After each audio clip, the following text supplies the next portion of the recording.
रामदेव जी पढ़ा। ठीक है, चलिए आज लोक देवता में अपन आगे चर्चा करते हैं।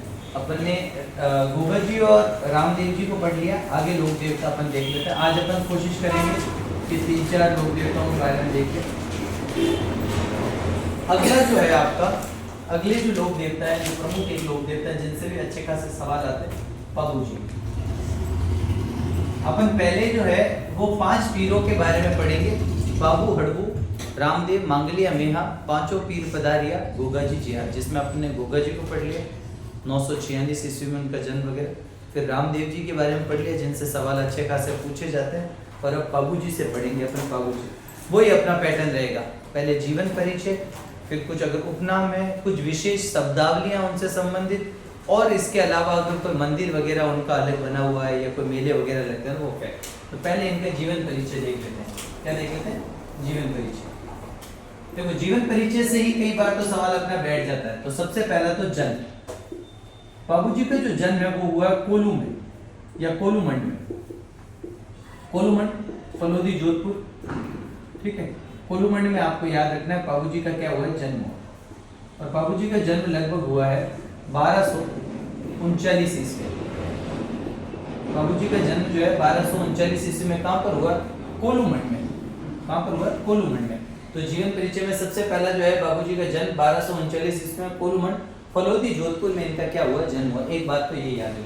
अब एक तिथि याद रखना कि किस तिथि को हुआ बाबू जी का जन्म। तो बाबू जी का जन्म हुआ चैत्र अमावस्या को। कौन सी तिथि को हुआ? चैत्र अमावस्या को। चैत्र अमावस्या को बाबू जी का जन्म कोलूमंड में हुआ। दूसरी बात याद रखनी है कि कौन से राजपूत है, तो यह है राठौड़ राजपूत। बाबू जी क्या है? राठौड़ है। बाबू जी राठौड़ राजपूत। पांचों जो पीर है उनको याद रखना आपको, राजपूत है। फिर वो कौन से हैं? गोगा जी अपने नागवंशी चौहान राजपूत है, रामदेव जी तंवर वंशी राजपूत है, और बाबू जी जो है वो राठौड़। और राठौड़ राजपूत होने के साथ साथ अगर अपन मारवाड़ की बात करें या ओवरऑल राजस्थान में राठौड़ों की भी बात करें तो मारवाड़ के राठौड़ वंश के संस्थापक, राठौड़ वंश के संस्थापक कौन थे मारवाड़ में? राव सिंह। और ये राव सिंह के वंशज है। राव सिंह के वंशज। तो बाबू जी जो हैं वो राव सिंह के वंशज है। जो ट्री बताया जाता है, एक थोड़ी सी देर के लिए आप समझो, राव सिंह बताते हैं, और राव सिंह के बाद में जो बड़ा नाम आता है वो आता है राव आस्थान। आपने नाम सुना होगा, राव आस्थान। हाँ नहीं, आस्करण आस्थान अलग अलग है। आस्थान आपको मैंने तब बताया होगा जब मैंने जलालुद्दीन खिलजी की बात की होगी, खिलजी वंश की बात की। हाँ, आस्थान जी को पराजित करके, और यहाँ से तो आस्थान जी इस युद्ध में खिलजी के विरुद्ध लड़ते हुए वीर गति हुए। आस्थान जी के जो बड़े बेटे थे उनका नाम था राव दुहड़, जो मारवाड़ में अगले शासक बने थे, दुहड़। यही वो दुहड़ है जो कर्नाटक से चक्रेश्वरी माता की प्रतिमा लेके आए थे, जो बाद में नागनेशी माता के नाम से मंदिर नागणा बाड़मेर, जो आपका राठौड़ वंश की कुल देवी का प्रमुख मंदिर है। इन्हीं राव दुहड़ के एक भाई थे जिनका नाम था राव धांधल। क्या नाम था? धांधल जी, राव धांधल जी। और ये छोटे भाई थे, तो इनको जो छोटा सा परगना दे रखा था वो कौन सा था? कोलू परगना, जो कोलू दुर्ग के ये दुर्गपति थे। कौन? धांधल जी। और इन धांधल जी के बेटे हैं बाबू जी। तो डायरेक्टली आप देखो कनेक्शन इनका कैसे है। इनका कनेक्शन है कि राव सिंह के बाद में एक बड़ा राजा है राव आस्थान। राव आस्थान के बेटे दोनों हैं, राव दुहड़ भी है, राव धांधल भी है, मतलब राव आस्थान के पोते हैं बाबू जी। ये ऐसे ही आप याद रख लेना। वैसे इतना अपने, लेकिन आपको पता होना चाहिए कि बाबू जी किस प्रकार से जो है वो मारवाड़ के राव सिंह से संबंधित है, तो राव सिंह के वंशज है। दूसरी बात आती है इनके पिता। इनके पिता का नाम क्या, अभी थोड़ी देर पहले बात करी, राव धांधल जी। धांधल जी जो है इनके पिता है, धांधल जी राठौड़ इनके पिता है। इनके माता का नाम है कमला देवी। कमला देवी, माता का नाम क्या है? कमला देवी। ये इनकी माता है।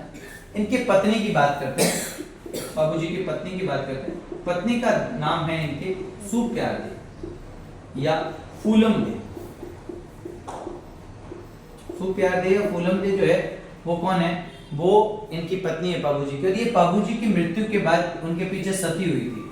बाबू जी की मृत्यु के बाद उनके पीछे सती हुई थी।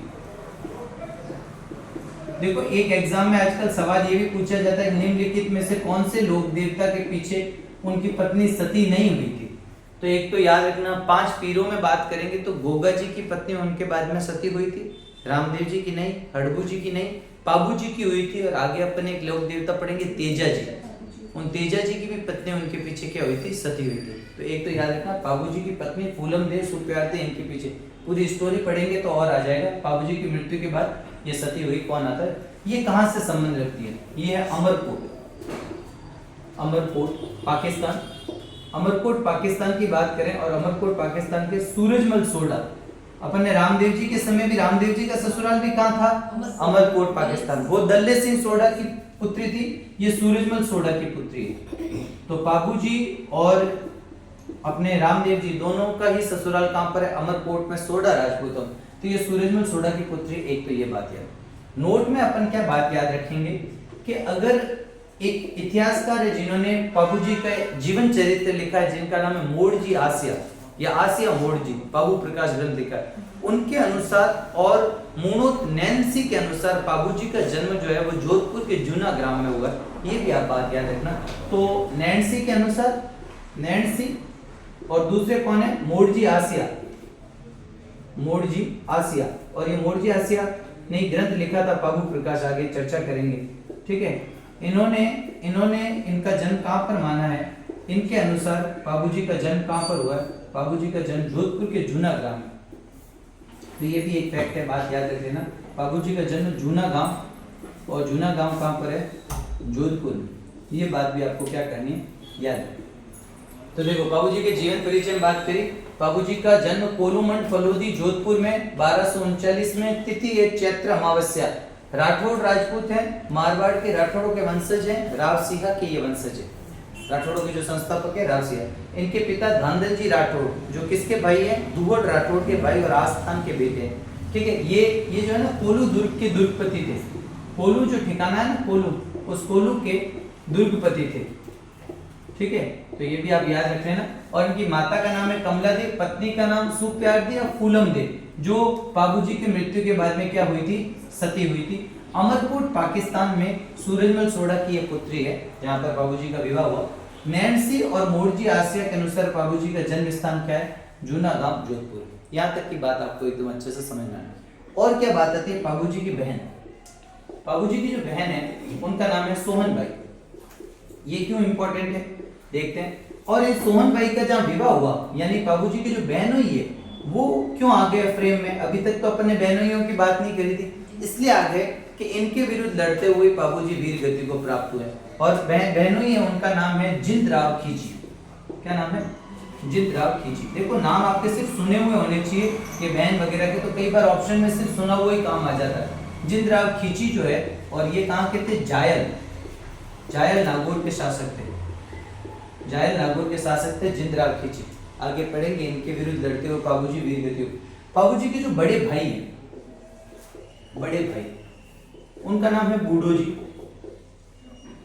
बूढ़ो जी। ये बाबूजी के बड़े भाई हैं। और बाबूजी का भतीजा भी आपको याद रखना है, उनका नाम है रूपनाथ जी, या उनका नाम है झरड़ा जी। ये एक लोक देवता है, ठीक है। ये कैसे है, ये भी एक लोक देवता है, अपन पढ़ेंगे इनके बारे में, ठीक है। और इनका क्यों इंपॉर्टेंट नाम आया, क्योंकि इन्होंने बाबूजी की मृत्यु का, बाबूजी की हत्या का बदला लिया, बाबूजी की हत्या का बदला लिया। किससे बदला लिया, ठीक है, जिंदराव खींची से बदला लिया। किससे, इनके बहनोई जिंदराव खींची से, जिंदराव खींची से, जिंदराव खींची को मारकर, जिंदराव खींची को मारकर किसने बदला लिया, तो बदला लिया झरड़ा जी यानी बाबूजी के भतीजे ने। दोबारा सुनना पूरी स्टोरी अभी तक। जन्म हुआ कोलूमंड फलोदी जोधपुर 1239 में, चैत्र अमावस्या के दिन। राठौड़ राजपूत है, मारवाड़ के राव सिंहा के वंशज हैं। धांधल जी राठौड़ इनके पिता का नाम है, माता का नाम कमला देव, पत्नी सुप्यार देव फूलम देव अमरकोट की राजकुमारी है। बाबूजी की मृत्यु के बाद सती हुई। नैन्सी और मोड़जी आसिया कहते हैं बाबूजी का जन्म जूना ग्राम में हुआ। बहन सोहन भाई है, बहनोई जिंदराव खींची है इनके, जिनसे लड़ते हुए बाबूजी वीर गति को प्राप्त हुए। बड़े भाई का नाम बूढ़ो जी और भतीजे का नाम क्या है इनके, झरड़ा जी, रूपनाथ जी, बालकनाथ जी, सारे इनके ही नाम है। ये एक लोक देवता, इन्होंने बाबूजी की हत्या का बदला लिया, किसको, जिंदराव खींची को मारकर। और क्या बात आती है बाबूजी के बारे में जो अपन को याद रखनी है, एक याद रखनी है बाबूजी जीवन परिचय, मतलब उनके सगे संबंधी कौन कौन है, उनके कोई वाहन है, घोड़ा है वगैरह, तो उनके सारे बात अपन जीवन परिचय में पढ़ेंगे। एक बाबूजी के गुरु का नाम याद रखना, बाबूजी के गुरु का नाम है समृद्ध भारती। क्या नाम है? समृद्ध भारती। बाबूजी के गुरु का नाम क्या है? समृद्ध भारती, ये भी याद रखना। तो बाबूजी के गुरु का नाम क्या है? समृद्ध भारती, इंपॉर्टेंट है। दूसरी अपन ने पढ़ा रामदेव जी के गुरु थे बालीनाथ जी, गोगा जी के गुरु थे गोरखनाथ जी, और बाबूजी के गुरु कौन है? समृद्ध भारती। ये बात भी है। बाबूजी का जो घोड़ी है, उस घोड़ी का नाम क्या है? उस घोड़ी का नाम है केसर काल, केसर काल। और ये कैसे रंग की है? काले रंग की, काले रंग में इसको चित्रित किया गया, तो ये याद रखना। और ये किसने भेंट की? ये भेंट की है देवल चांदनी, देवल चांदनी ने, देवल चांदनी ने भेंट की। और देवल चांदनी का संबंध कहां से? इनका संबंध है बिगनई गांव, बिगनई गांव बाड़मेर से। देवल चांदनी ने इनको भेंट की है घोड़ी, घोड़ी का नाम है केसर काल में। बाबूजी के गुरु का नाम है समृद्ध भारती और घोड़ी का नाम क्या है? केसर काल में। अब बाबूजी के कुछ सहयोगी है जिनसे एग्जाम में सवाल आया हुआ है, सहयोगी से, बाकी सब भी आया हुआ है। सहयोगी आप याद रख लेना, थोड़ा आजकल रिसेंटली इससे सवाल को पूछते हैं। तो सहयोगी में एक नाम आता है चांदा नायक, एक नाम आता है डेमा नायक, चांदा डेमा। एक व्यक्ति आता है हरमल राय का, हरमल राय का। एक नाम आता है सलजी सोलंकी, सलजी सोलंकी। एक नाम आता है सावंत जी राठौड़। ये पांचों इनके सहयोगी आपको याद रखने, सावंत जी राठौड़, सावंत जी लिख देता हूं, सावंत जी राठौड़, सावंत जी राठौड़। तो ये आपको पांचों नाम याद रखने हैं। कौन कौन है? चांदा नायक, डेमा नायक, हरमल जी। हरमल राय का जो है वो बाबूजी के ऊंटों, बाबूजी के ऊंटों की रखवाली करते थे, ऊंटों की रखवाली। बाबूजी के जो ऊंट होते हैं उनकी रखवाली कौन करते थे? वो करते थे हरमल राय का। तो ये बात है। देखो मैंने जब आपको बताया, ऐसे आप कनेक्ट करके याद रखना। गोगा जी के गुरु हैं गोरखनाथ जी, रामदेव जी के गुरु हैं बालीनाथ जी, और बाबूजी के गुरु है समृद्ध भारती। गोगा जी की घोड़ी है गोगा बप्पा या जावड़िया, कर्नल जेम्स टॉड के अनुसार। और रामदेव जी की घोड़ी है लीला, पढ़ा अपन ने, या उसे रेवंत भी कहा गया कहीं कहीं पर। फिर बात करी अपन ने, और इनकी घोड़ी कौन सी होगी? केसर काल में किसने दी? देवल चांदनी। सहयोगी में बात करी थी जब गोगा जी, तो दो सहयोगी की बात करी थी, बज्जू कोतवाल और जवाहर पांड्या। रामदेव जी की बात करी थी तो सहयोगी में तीन तो पुरुष की बात करी थी, हरजी बाटी, लक्की बंजारा, और एक आपको बताया था मैंने कौन सा? रत्ना राय का। और महिलाओं में आई माता और रूपादे माता। इधर सहयोगियों में बात करें तो चांदा नायक, डेमा नायक, हरमल राय का, सलजी सोलंकी और सावंत जी। तो कंफ्यूज मिलान नहीं करना है, एक एक को कंपैरिजन में भी पढ़ना है आपको। वापस एक साथ में पढ़ने बने, कंपेयर भी करना है कि इनका घोड़े का नाम क्या है, तो एक साथ घोड़ों के नाम लिख दो कंपेयर, एक साथ सहयोगियों के नाम लिख लो, एक साथ में गुरुओं के नाम, ताकि आपको मिक्स नहीं होंगे। ठीक है, बाकी मिक्स होते हैं, ये किसके मम्मी का नाम था, ये किसके पापा का नाम था, तो इसमें खूब आप मिक्स। ये तो हो गया सर बाबूजी के जीवन परिचय की अपने बात कर ली। दोबारा सुन लेना शॉर्ट में। 1239 में कोलूमंड जोधपुर में जन्म हुआ इनका, चैत्र अमावस्या के दिन इनका जन्म हुआ। अगर नैन्सी की बात माने या मोड़जी आसिया, तो इनका जन्म जूना गांव जोधपुर में हुआ। पिता ये वैसे मारवाड़ के राठौड़ हैं और राव सिंहा के वंशज हैं। और दांदल जी राठौड़ इनके पिता का नाम, माता का नाम कमला दे, पत्नी का नाम सुप्यार दे या फूलम दे। विवाह के फेरों के बीच से उठना पड़ा, पत्नी इनके पीछे सती हो गई। अमरकोट के सूरजमल सोडा की पुत्री है। भाई बहन की बात करें, बहन का नाम है सोहन भाई। जवाई जो है, जो जीजा जी है, उनका नाम है जिंद राव खींची, जायल नागौर के शासक है, जिनसे लड़ते हुए वीर गति को प्राप्त हुए। बड़े भाई का नाम बूढ़ो जी, भतीजे का नाम है रूपनाथ जी या झरडा जी। और ये इन्होंने इनकी हत्या का जो होता है वो क्या लिया था, बदला लिया था जिंद राव खींची को मारकर। घोड़ी का नाम हमने पढ़ लिया केसर काल में किसने भेंट की, देवल चांदनी ने। देवल चांदनी का संबंध बाड़मेर से। दूसरी बात अपने पास में कौन सा आ जाएगा कि इनके गुरु का नाम है समृद्ध भारती, इनके सहयोगी चांदा, डेमा, हरमल, सावंत जी, सलजी, ये सारे इनके क्या है सहयोगी, जिसमें हरमल जो है वो इनके ऊंटों की क्या करते थे, रखवाली करते थे, रायका यानी रबारी, देवासी। ठीक है, यहाँ तक की बात अपने कर ली। अब इनके उपनाम क्या क्या है, ठीक है, बाबूजी के उपनाम, उपनामों पे चर्चा कर लेते हैं। तो एक तो बाबूजी का फेमस उपनाम है गो रक्षक देवता। गायों की रक्षा के लिए इन्होंने प्राणों को प्राण उत्सर्ग किया, तो गो रक्षक देवता है। अपन ने गोगा जी में भी बात करी थी, वो भी कैसे गोरख, उन्होंने अपने भाई अर्जुन व सर्जन मौसेरे भाइयों के विरुद्ध गोरक्षा की थी, या महमूद गजनवी के विरुद्ध गोरक्षा, इन्होंने भी गोरक्षा की है, इन्होंने अपने जीजा जी के विरुद्ध गोरक्षा की है। तो गोरक्षा या महिला नारी सम्मान रक्षक या शरणागत रक्षक, एक ही लाइन में लिख देता हूँ शरणागत, क्योंकि तीनों ही एक दूसरे से कनेक्टेड बात है, शरण में आए हुए के रक्षक है। दूसरा, इन्हें ऊंट रक्षक देवता भी कहा जाता है।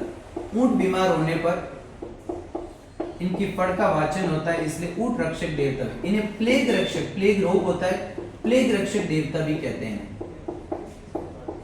इन्हें हाड़ फाड़ का देवता, हाड़ फाड़ का देवता भी कहते हैं। इन्हें लक्ष्मण जी का अवतार, इन्हें लक्ष्मण जी का अवतार भी कहा जाता है। हमने बात करी थी नागराज का अवतार या विष्णु का अवतार, हमने गोगा जी को बोला था। विष्णु, कृष्ण और अर्जुन का अवतार हमने रामदेव जी को, और लक्ष्मण जी का अवतार हम किसको कह रहे हैं? बाबू जी को कह रहे हैं। इन्हें पीर भी कहा जाता है। पीर कौन कहता है इनको? मेहर मुसलमान, मेहर मुसलमान। रामदेव जी को भी रामसा पीर कहते हैं, गोगा जी को गोगा पीर, कायम खानी मुसलमान कहते हैं, जबकि बाबू जी को बाबू पीर कौन कहते हैं? वो कहते हैं मेहर जाति के मुसलमान। इसके अलावा इन्हें भलालो, इन्हें भालाणो, इनका प्रतीक चिन्ह जो है वो भाला है, तो इन्हें भालाणो भी कहा जाता है। भालालो या भालाणो, भालाणो, ठीक, ये भी आप याद रखें ना, तो इंपॉर्टेंट है सारे ये नाम, उपनाम आप याद रख लेना, ठीक है। वो रक्षक देवता गायों की रक्षा करते हुए देवल चारणी की गायों की रक्षा भी, स्टोरी पर भी चर्चा करेंगे। नारी के सम्मान की रक्षा की, देवल चारणी के सम्मान की, देवल चारणी इनके शरण में आई तो शरणागत की रक्षा की इन्होंने, ऊंटों के लिए इनकी रक्षा, इनको प्लेग रक्षक, हाड़ फाड़, लक्ष्मण जी का अवतार, पीर, पीर कौन कहते हैं? मेहर मुस्लिम, इनको भालाणो भी कहा जाता है। ये भी आपको क्या करना है? याद रखना। यहाँ तक कि मेरे हिसाब से आपको एकदम हार्ड पर मतलब ऑपरेशन करते हैं ना ऊंटों के, जब बीमार होते तो उनके भी देवता है एक टाइप से, ऑपरेटिंग डॉक्टर, तो ये भी अपन को याद रखना, ठीक है। चलिए आगे बढ़ते हैं अपन इनके बाबूजी के बाद में, बाबूजी राठौड़ से अपन आगे बढ़े कि भाई ये अब बाबूजी के जो विशेष तथ्य है, जो गाने ज्यादा बज रहे ना, लाइट भी नहीं है, नहीं तो अपन इनको बंद भी कर देना, चलो कोई नहीं चलेगा, जिसको पढ़ना हो तो देख ले। तो अब अपन बात करें बाबूजी की जो विशेष शब्दावली है, हम विशेष शब्दावली जो है ना वहां से भी अपने आएंगे विशेष शब्दावली। सबसे पहले आते हैं बाबूजी के गीत, बाबूजी के गीत या फिर यशोगाथा, यशोगाथा, बाबूजी के गीत या बाबूजी के यशोगाथा को कहते हैं बाबूजीरा पवाड़ा। इनमें बाबूजी की वीरता, बाबूजी द्वारा जो है उनके जीवन की वीरताओं का उल्लेख किया जाता है, बाबूजीरा पवाड़ा कहलाते हैं। और इनका वाचन जो है, इनका वाचन जो है माट वाद्य यंत्र पे होता है। कौन सा वाद्य यंत्र? माट वाद्य यंत्र जो है उस पर इनका वाचन होता है, और इनका वाचन करते हैं नायक व थोरी जाति द्वारा, थोरी जाति के भोपे, नायक व थोरी जाति के भोपों द्वारा माट वाद्य यंत्र पर किसका गायन किया जाता है? बाबूजीरा पवाड़ा। और ये बाबूजीरा जो पवाड़ा है, इनको बाबूजी के यशो गीत भी कहा जाता है। बाबूजी का जो नृत्य है, बाबूजी के जो भक्त नृत्य करते हैं, बाबूजी के भक्तों द्वारा जो नृत्य होता है, वो नृत्य कौन सा है? वो नृत्य कहलाता है थाली नृत्य। अपन ने गोगा जी के टाइम पे नृत्य पढ़ा, उसका नाम था साकल नृत्य, जिसमें अपन ने डेरू और मांदल वाद्य यंत्र की बात की थी। अपन ने रामदेव जी के समय नृत्य की बात करी 13 ताली, जिसमें मंजीरे आते हैं और कामड़ जाति की महिलाएं करती है। और अब अपन बात कर रहे हैं बाबूजी की, बाबूजी का नृत्य थाली नृत्य, और ये कौन से वाद्य यंत्र पर? डेरू वाद्य यंत्र पर। कौन से वाद्य यंत्र पर? डेरू वाद्य यंत्र पर जो है वो बाबूजी का नृत्य किया जाता है, बाबूजी के भक्तों द्वारा। कौन सा नृत्य है? थाली नृत्य, ठीक है। एक आता है पाबू धणी, पाबू धणी री वाचना। पाबू धणी री वाचना भी बाबूजी की एक प्रकार से यशोगाथा ही है, और ये किसके द्वारा की जाती है? थोरी जाति के भोपों द्वारा। थोरी जाति पढ़ेंगे, इसके बारे में भी बात करेंगे। थोरी जाति के भोपों द्वारा, थोरी जाति के भोपों द्वारा जो था ना बाबू धणीरी वाचना, और इसमें जो वाद्य यंत्र काम में आता हुआ था सारंगी वाद्य यंत्र। कौन सा वाद्य यंत्र? सारंगी वाद्य यंत्र। देखो सबको एक जगह ही लाकर आपके, ताकि आपको समझ में आए। पाबूजी के पवाड़े जो हैं वो माट वाद्य यंत्र पे, नायक या थोरी जाति द्वारा। पाबूजी के भक्त जिसमें रेबारी जाति भी होती है, नायक जाति भी होती है, थोरी जाति भी होती है, भील जाति भी होती है। ओवरऑल जो पाबूजी के भक्त है, चाहे वो कोई भी जाति का हो, वो थाली नृत्य करेगा तो डेरू वाद्य यंत्र का क्या करेगा, प्रयोग करेगा। और पाबू धनी की वासना कौन गाता है, थोरी जाति। ये कौन है थोरी जाति, इसकी चर्चा करेंगे। कौन से वाद्य यंत्र पर, सारंगी वाद्य। ये तो बात होगी पाबूजी के गीतों और नृत्यों के बारे में। अब बात आती है पाबूजी की फड़, ठीक है, पाबूजी की फड़, ठीक है, पाबूजी की फड़। और बाबूजी की फड़ जो है, इस फड़ का जो वाचन होता है, बाबूजी की फड़ का वाचन, ये फड़ का वाचन होता है रावण हत्ता पर। कौन सा वाद्य यंत्र होगा, रावण हत्ता। पहले भी अपन पढ़ चुके हैं जब अपन ने राजस्थान की लोक कलाओं के बारे में, हस्त कलाओं की बात की थी तब। तो रावण हत्ता वाद्य यंत्र पर बाबूजी की फड़ का वाचन होता है। और ये वाचन कौन करता है, नायक, थोरी और रायका जाति के भोपे कब करते हैं, ऊंट बीमार होने पर। कब करते हैं, ऊंट के बीमार होने पर, ऊंट के बीमार होने पर। मोस्टली रात्रि के समय करते हैं, रात्रि में, ठीक है। ऊंट के बीमार होने पर जो है फड़ का वाचन किया जाता है। ये सबसे लोकप्रिय फड़ है, राजस्थान की सबसे लोकप्रिय फड़, सबसे पॉपुलर फड़ जो है वो कौन सी है, वो आपके पाबूजी की सबसे लोकप्रिय फड़ है, पॉपुलर फड़ है। ये भी आपको याद रखना है। तो पाबूजी का रावण हत्ता वाद्य यंत्र पर वाचन होता है फड़ का। नायक जाति, थोरी जाति, रायका जाति के भोपों द्वारा वाचन किया जाता है। ऊंट के बीमार पड़ने पर रात्रि के समय सबसे लोकप्रिय फड़ है।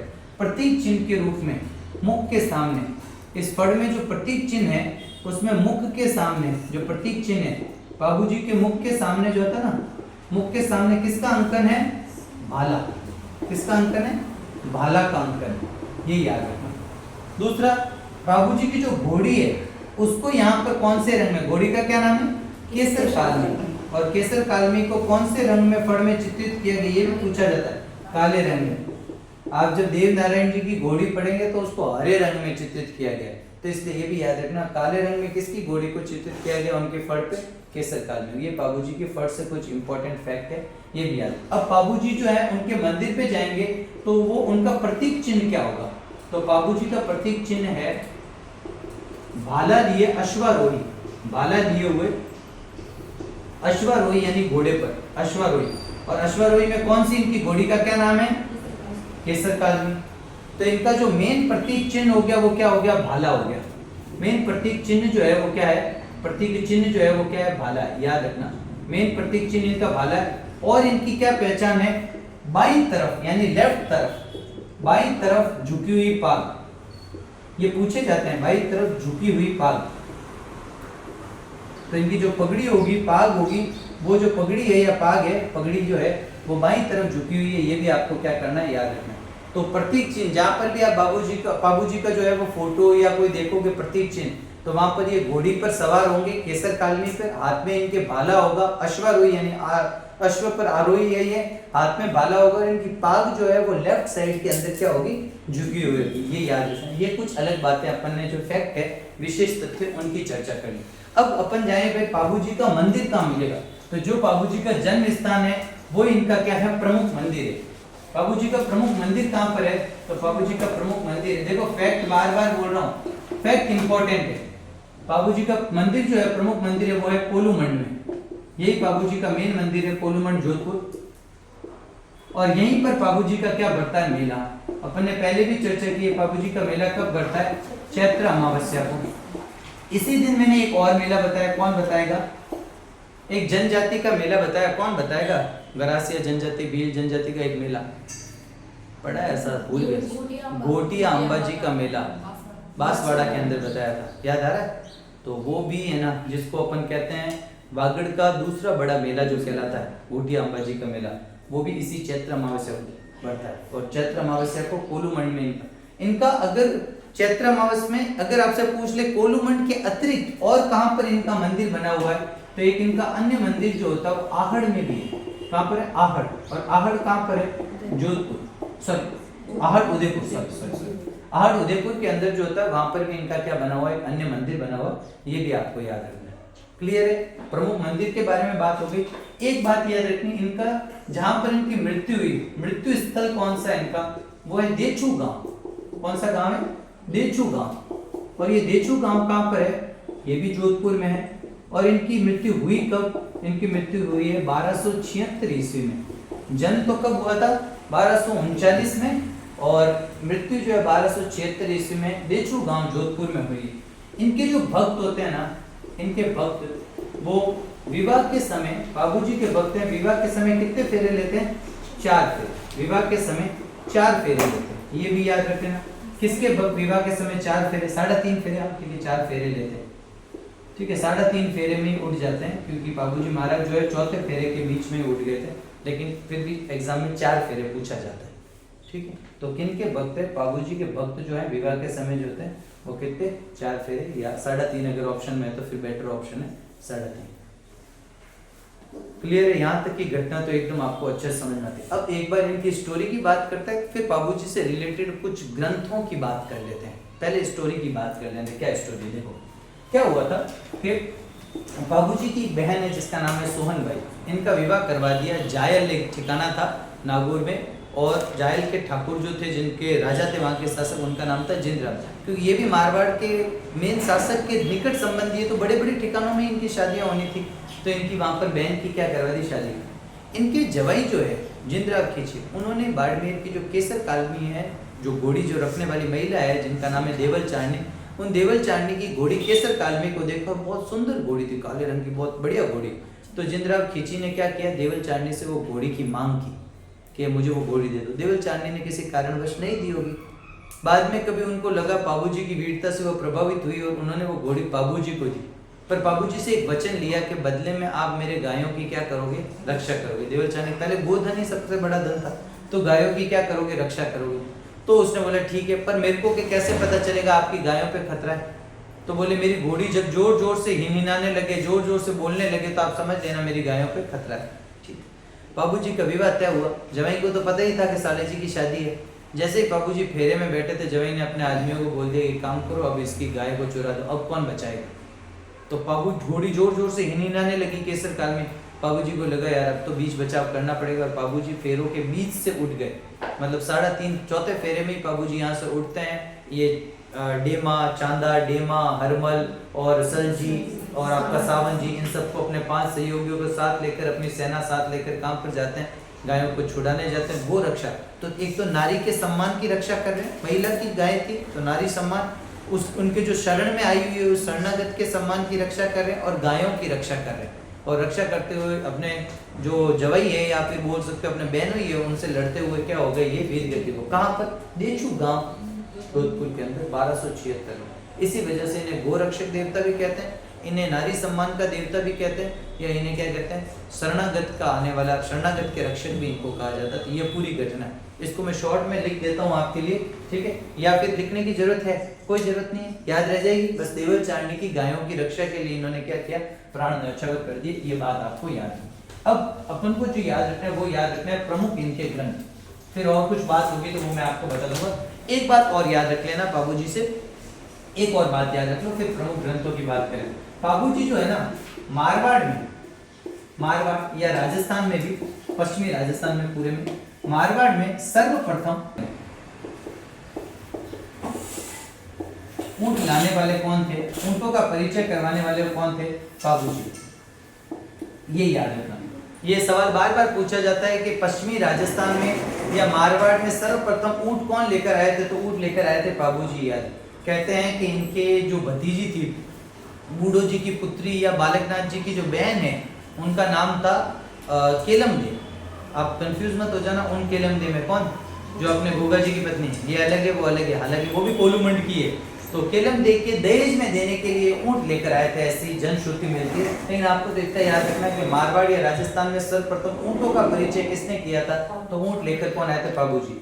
और इनके लिए ये लाकर किसको सौंप दिए? एक देवासी जाति को सौंप दिए। इसमें जो रायका जाति है, रायका जाति या रेबारी जाति, ये सारी बातें मोस्टली आपको पता है। कुछ अलग फैक्ट हो तो आप रेबारी, रायका या देवासी जाति, इन देवासी जाति को सौंप दिए। इसी वजह से ये देवासी जाति क्या कहलाई? ऊंट पालक जाति। कौन सी जाति कहलाई? ऊंट पालक जाति। एक बात ये भी याद रख लेना। तो अब अपन ऊंट पालक इनकी जाति होगी, तो अपन ये कह सकते हैं ना कि भाई जो पाबूजी हैं वो किसके आराध्य देव हैं? पाबूजी को आराध्य देव कौन मान रहे हैं? पाबूजी को आराध्य देव मान रहे हैं। आराध्य देव कौन मान रहे हैं? देवासी जाति। ठीक है, अब मैं बार बार देवासी और रही का लिख रहा हूँ, आप समझ लेना रबारी वगैरह। ठीक है, तो कौन सी जाति जो है वो इनको आराध्य देव मान रही है? और कौन आराध्य देव मान रहा है इनको? एक जाति आती है थोरी जाति। गुजरात से एक जाति आती है जो उस समय जो जातीय भेदभाव का शिकार थी, जो अछूत जाति थी एक, जिसका नाम था थोरी जाति। और वहां पर गुजरात में बाघेला शासकों का शासन था। तो बाघेला शासकों ने जब उस जाति को यहाँ से भगा दिया, तो उसके 7 भाई जो है उनको किसने शरण दी? पाबूजी ने। तो पाबूजी ने किसको शरण दी? 7 थोरी भाइयों को। ठीक है, 7 थोरी भाई, थोरी भाई थे भाई, जो गुजरात की अछूत जाति थी। इस 7 थोरी भाइयों को शरण दी। किसके विरुद्ध? गुजरात के बघेला शासकों के विरुद्ध। किसने शरण दी? पाबूजी ने शरण दी इनको। क्या दी? शरण दी। किसके द्वारा दी गई? पाबूजी द्वारा। पाबूजी द्वारा इन 7 भाइयों को शरण दी गई। तो ये आपको याद रखना। और ये कैसी जाति थी? इन्होंने, पाबूजी ने अपने दरबार में इनको बिठाया, अपने साथ खाना वाना खिलाया। मतलब पाबूजी भी कहीं ना कहीं जातीय भेदभाव के क्या थे?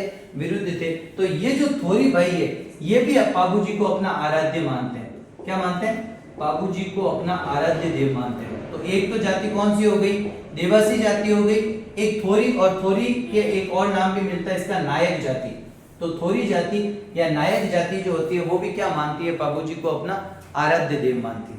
कौन सी जाति? एक तो देवासी जाति, देवासियों के लिए ऊंट लेकर आए, वो ऊंट पालक जाति कहलाए, और वो पाबूजी को पूजती है। ऊंट बीमार होने पर पाबूजी की पूजा करती है। तो रेबारी जाति के भी आराध्य देव हो गए। थोरी क्या है? एक अछूत जाति है जो कहां से आई है? गुजरात से आई है। पाबूजी ने 7 गुजरात से आए 7 थोरी भाइयों को क्या दी थी? शरण दी थी। और बाद में ये थोरी जाति है नायक जाति पाबूजी की। एक पाबू धनीरी, मैंने आपको बताया, वाचना गाते हैं। कौन से वाद्य यंत्र पर? सारंगी वाद्य यंत्र पर। तो ये तो सारंगी वाद्य। ऊंट बीमार होने पर पाबूजी की फड़ का वाचन होता है, ये भी याद रखना। ठीक है, और एक जाति आती है भील जनजाति। और इनके अलावा और कौन सी जनजाति है जो पाबूजी को अपना आराध्य मानती है? भील जनजाति, ये भी याद रखना।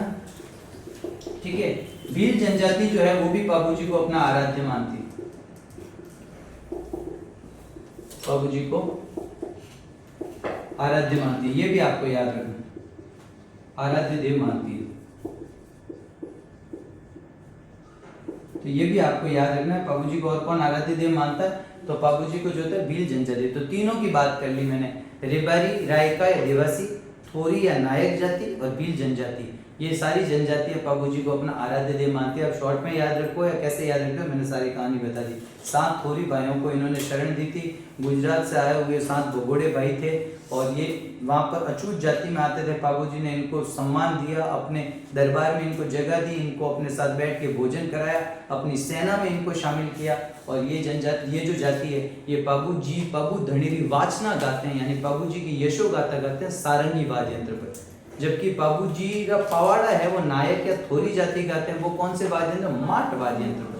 और पाबूजी की फड़ का वाचन रावण हत्ता पर होता है, ये भी याद रखना। पाबूजी का नृत्य, थाली नृत्य डेरू वाद्य यंत्र के साथ गाया जाता है या किया जाता है। ठीक है, ये भी बात आपकी क्लियर। और क्या फैक्ट आता है, एक एग्जाम में आजकल सवाल आया हुआ, वो भी याद रखना। पाबूजी ने किसे पराजित किया था? ठीक है, तो पाबूजी ने एक तो याद रखना मुल्तान वर्तमान में पाकिस्तान में पड़ता है। ठीक है, मुल्तान के एक नाम आता है दुद्दा समूरा। एक तो नाम आता है मुल्तान का दुद्दा समूरा, मुल्तान का था दुद्दा समूरा।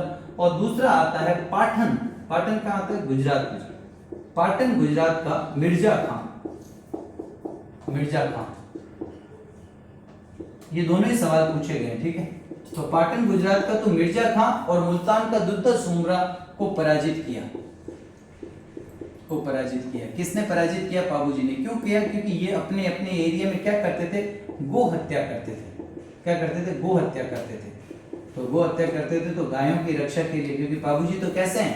गो रक्षक देवता है। तो पाबूजी ने मुल्तान के दुद्दा सुमरा की और पाटन गुजरात के मिर्जा खां को पराजित किया, क्योंकि ये अपने क्षेत्र में क्या करते थे? गो हत्या। तो ये पॉइंट, ये मिर्जा खां वाला तो रिसेंट किसी एग्जाम में आया हुआ है कि कौन से लोक देवता ने पाटन गुजरात के मिर्जा खां को पराजित किया था। तो कौन से लोक देवता है? पाबूजी। एक इनके जो सहयोगियों के नाम है वो कुल। अब जो मेन है वो है पाबूजी के ग्रंथ। मेरे हिसाब से अगर कोई अच्छा एग्जाम है तो उसके सवाल आने के सब जो चांसेस है वो यहाँ से पाबूजी से संबंधित ग्रंथ, संबंधित जो ग्रंथ या जो पुस्तकें हैं उनकी बात कर लेते हैं, कौन कौन से हैं। तो जो पुस्तकें हैं, ग्रंथ है, उनकी बात करते हैं। सबसे मेन तो याद रखना आपको पाबू प्रकाश। क्या याद रखना है? पाबू प्रकाश। और ये पाबू प्रकाश किसने लिखा है? ये लिखा आशिया मोड़जी। मोड़जी आशिया बोल दो या आशिया मोड़जी बोल दो, इन्होंने लिखा है। और ये पाबूजी का जीवन चरित्र है। पाबूजी के जीवन चरित्र यानी पाबूजी का डिटेल में जो डिस्क्रिप्शन दिया है ना, पूरे जो बायोग्राफी जिसको कहते हैं, जीवन चरित्र जो लिखा वो किसने लिखा? मोड़जी आशिया ने। किस नाम से लिखा? पाबू प्रकाश के नाम से। एक ग्रंथ आता है जिसका नाम है पाबूजीरा, पाबूजीरा, पाबूजीरा छंद। और ये पाबूजीरा छंद किसने लिखा है? ये लिखा है बीटू मेहा। याद आ रहा है बीटू मेहा? ये कौन है? जिन्होंने गुग्गाजीरा रसावला भी लिखा था, पढ़ा था ना कल बीटू मेहा। इन बीटू मेहा ने पाबूजीरा छंद लिखा। ठीक है, पाबूजीरा छंद। पाबूजी सब जगह लिखा देना, पाबू प्रकाश या पाबूजी मैं लिख दिया जी, सॉरी। ठीक है, तो पाबूजीरा छंद हो गया। एक आ जाएगा आपका पाबूजीरा दोहा। पाबूजीरा दोहा लिखा है लगराज जी ने। पाबूजीरा दोहा किसने लिखा है? वो लिखा है लगराज जी द्वारा लिखा। पाबूजीरा सोरठा, पाबूजीरा जो सोरठा है, ये सब लेखन की विधियां हैं। कभी अपन पढ़ेंगे तो क्या होता है सोरठा, क्या होता है छंद। ये जो जातियां थी, चारण जातियां और जो भाट जातियां हैं, जो कलावंत जातियां, उनके द्वारा लिखे गए हैं। तो अपने कौन सी क्या हो जाएगी? पाबूजीरा सोरठा। ये सोरठा लिखा है रामनाथ कविया, रामनाथ कविया। ठीक है, एक आपको याद रखना है पाबूजीरा गीत। पाबूजीरा गीत, पाबूजीरा गीत लिखा है बांकीदास आसिया। बांकीदास आसिया ने क्या लिखा है? पाबूजीरा गीत लिखा है। एक आता है आपका पाबूजीरा, ठीक है, एक आता है पाबूजीरा गीत। के अलावा अपन कहते हैं जिसको क्या कहते हैं? वात। पाबूजीरी वात कहते हैं ना, तो पाबूजीरी वात। और ये लिखी है लक्ष्मी कुमारी चुंडावत ने।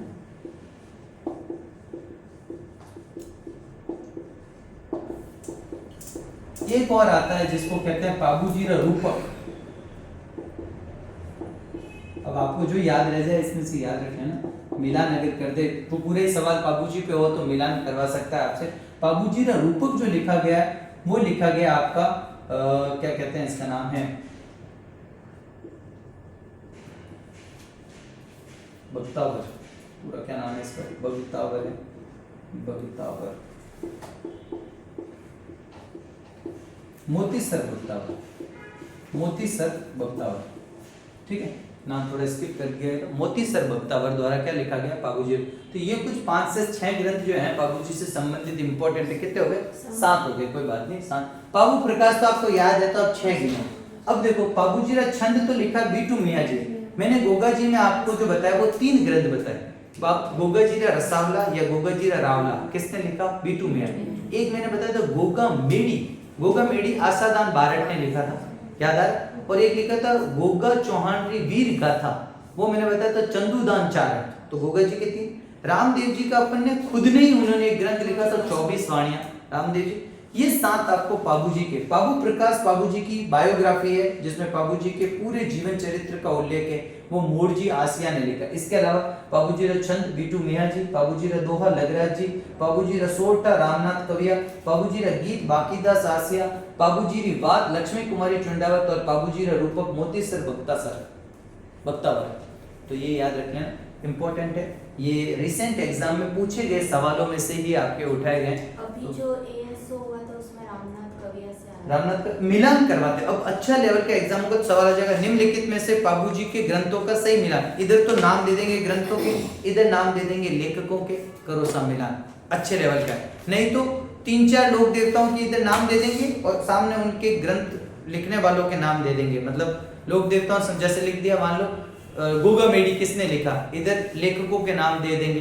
बाबू प्रकाश किसने लिखा, इधर लेखकों के। तो 3-4 लोक देवताओं को साथ में भी ले सकते हैं और पर्टिकुलर लोक देवता की भी बात की जा सकती है। तो ये मेरे हिसाब से आपका बाबू जी जो है वो एक बार के लिए पूरा, एक बार हल्के हाथों से फटाफट चर्चा कर लेते हैं, फिर अपना पूरा कंप्लीट होता है। 1239 के अंदर कोलूमंड जोधपुर, फलोदी जोधपुर में इनका जन्म हुआ। चैत्र अमावस्या के दिन जन्म हुआ। चैत्र अमावस्या के दिन इनका मेला बढ़ता है। कोलूमंडी इनका क्या है, प्रमुख मंदिर है। दूसरा इनका मंदिर कहाँ पर पड़ता है, उदयपुर के अंदर आहड़ में इनका एक मंदिर है। बाबूजी जो है वो राठौड़ राजपूत है, ये याद रखना है। राव सिंहा के वंशज है, राठौड़ के संस्थापक। पिता धांधल जी राठौड़ जो कोलूमंड जगह जो है वहां के दुर्गपति थे, इनके पास में वो दुर्ग था। और ये किसके बेटे हैं, आस्थान के बेटे हैं और दुगड़ के भाई हैं। इसके बाद में इनकी माँ का नाम है कमला दे, इनकी पत्नी का नाम है सुप्यार दे या फूलम दे, अमरकोट की राजकुमारी है। ससुर जी का नाम याद रह जाए तो याद रख लेना, सूरजमल सोडा। ये बाबूजी के पीछे सती हुई थी। गोगा जी की पत्नी भी सती हुई है, बाबूजी की पत्नी भी उनके पीछे सती हुई है। बात यहाँ तक कंप्लीट। बाबूजी के भाई का नाम है बूढ़ो जी, भतीजे का नाम है रूपनाथ जी, बालकनाथ जी या जरडा जी, जिन्होंने बाबूजी की हत्या का बदला लिया था जिंदराव खींची को मारकर। बाबूजी की बहन का नाम है सोहन भाई, जीजा का नाम है, बहनोई का नाम है जिंदराव खींची, जायल नागौर का शासक, जिसके विरुद्ध बाबूजी ने युद्ध किया। यहाँ तक की बात भी कंप्लीट। फिर बाबूजी के गुरु का नाम है सम्रत भारती, बाबूजी के गुरु हैं। बाबूजी की घोड़ी का नाम है केसर कालमी काले रंग की, किसने दी, देवल चारणी ने। संबंध बिगनई गांव बाड़मेर से संबंध रखती है। काले रंग की घोड़ी है, ये याद रखना। बाबूजी के सहयोगी कौन है, चांदा नायक, डेमा नायक, हरमल राय का, सलजी सोलंकी और सावन जी राठौर, जिसमें हरमल जो है वो बाबूजी के ऊंटों की क्या करते थे, देखभाल किया करते थे। बाबूजी के उपनाम क्या, इन्हें प्लेग रक्षक देवता कहते हैं, इन्हें ऊंट रक्षक देवता कहते हैं, इन्हें गो रक्षक देवता, शरणागतों के रक्षक देवता या नारी सम्मान के देवता इनको कहा, हाड़ फाड़ का देवता, लक्ष्मण जी का अवतार इन्हें कहा जाता है। इन्हें बाबू पीर कहते हैं, मेहर मुसलमान, इन्हें भालानो भी कहा जाता है। ठीक है, तो ये अपन को याद रखना, ये बाबूजी के क्या हो गए, उपनाम हो गए। फिर बाबूजी के बारे में गीत, बाबूजी का मेन यशोगाथा उसको बाबूजी रा पवाड़ा कहते हैं, जिसका वाचन नायक या थोरी जाति के लोग करते हैं माट वाद्य यंत्र। बाबूजी की जो बाबू दणीरी वाचना है उसका वाचन करते हैं सारंगी वाद्य यंत्र पर, कौन, थोरी जाति के लोग। बाबूजी के जो भक्त हैं जो नृत्य करते हैं वो थाली नृत्य करते हैं, थाली नृत्य में डेरू वाद्य यंत्र का प्रयोग होता है। और बाबूजी की जो फड़ है वो रावण हत्ता पर उसका वाचन करते हैं नायक जाति और थोरी जाति मेनली करती है। और किसके बीमार होने पर, देवासियों के ऊंट बीमार होने पर रात्रि के समय इसका वाचन। राजस्थान की सबसे लोकप्रिय फड़ है। फड़ में बाबूजी के मुख के सामने भाले का चित्रण किया गया और उनकी घोड़ी केसर कालमी को काले रंग में। ये फैक्ट बार बार ये घिसे पिटे सारे जो है ना, ये कुछ नया ऐड होगा तब अपन डाल देंगे, बाकी मेनली यही सारे फैक्ट हैं जो बार बार आ रहे हैं। तो इनको एक दो बार अपनी नजरों से निकालते रहो ताकि मिक्स नहीं हो, बस याद आपको सब है। वहां जाकर क्या होगा, माता और पिता के नाम मिक्स होंगे। मिक्स कब नहीं होंगे, जब आप एक बार माँ के कर दो और प्रमुख 5 से 7 देवताओं के माँ के नाम एक साथ याद करो, प्रमुख देवताओं के घोड़ी और घोड़ों के नाम याद करो, प्रमुख देवताओं के पिता के नाम और उनके जन्म स्थान और उनके मंदिर, ऐसे करके आप याद करोगे तो आपको अच्छे से याद हो जाएगा। और क्या बात है अपने बाबूजी के बारे में, भाई बाबूजी की जो मृत्यु हुई वो कहाँ पर हुई, देचू जोधपुर के अंदर 1276 ईस्वी में। इनके अनुयायी जो होते हैं विवाह के समय 4 फेरे लेते हैं, 3.5 फेरे या 4 फेरे, जो भी आपको उपयुक्त ऑप्शन हो उसके अकॉर्डिंग आप आंसर। मेला मैंने आपको बता ही दिया, चैत्र अमावस्या को इनका मेला, मंदिर इनका कोलूमंड। ये किन किन जाति के आराध्य देव हैं, रेवारी यानी देवासी जाति के, नायक या थोरी जाति के और भील जनजाति के। 7 थोरी भाइयों को इन्होंने शरण दी थी, जो एक अछूत जाति है जो कहाँ से आई थी, गुजरात के बघेला राजपूतों ने जब उनको यहाँ से खदेड़ा था तो उनको शरण किसने दी, इन्होंने अपने सम्मान में बिठाया, अपने दरबार में उनको शामिल किया। ये बात भी आपको याद रखनी। दूसरी, ये मारवाड़ में या राजस्थान में सर्वप्रथम ऊंट लाने वाले व्यक्ति थे और ऊंट पालक जाति के रूप में कौन जानी जाती है, पश्चिमी राजस्थान में रेबारी या देवासी जाति जानी जाती है। फिर अपन ने बाबूजी की स्टोरी की थोड़ी चर्चा कर ली कि देवल चारणी को आवश्यकता पड़ी गायों की रक्षा के लिए, बाबूजी गए, बहनों के विरुद्ध युद्ध लड़ा और देचू गांव में वीर गति को प्राप्त हुई। पीछे इनकी पत्नी इनके पीछे सती हुई थी, पत्नी का नाम क्या है, सुप्यार देव या फूलम देव। बाबूजी की जो ग्रंथ है उनका इंपॉर्टेंट है, आपको अच्छे से याद रखना। बाबू प्रकाश उनकी जीवनी है जिसमें बाबूजी के पूरे जीवन चरित्र का उल्लेख है। फिर बात आती है बाबूजी रसोल्टा। बाबूजी रसोल्टा लिखे हैं रामनाथ कविया द्वारा लिखे गए। बाबूजी ने जो छंद लिखा गया ना वो इम्पोर्टेंट है, वो किसके द्वारा लिखा गया? बीटू मियाँ जी द्वारा। ये भी पूछा जाता है बाबूजी का छंद किसने लिखा, तो बीटू मियाँ जी द्वारा लिखा गया। इसके अलावा आपके पास में कौन हो जाएगा? बाबूजी रा गीत बाकीदास आसिया ने, बाबूजी री बात लक्ष्मी कुमारी झुंडावत ने, बाबूजी रा रूपक वो लिखा मोतीसर भक्तावर ने, ये याद रखना। एक अपना क्या रह गया? बाबूजी रा दोहा। बाबूजी रा दोहा लिखा है आपका लगराज जी। तो ये भी आप सातों के सातों ग्रंथ अच्छे से याद रखें। ठीक है, आगे चर्चा करते हैं।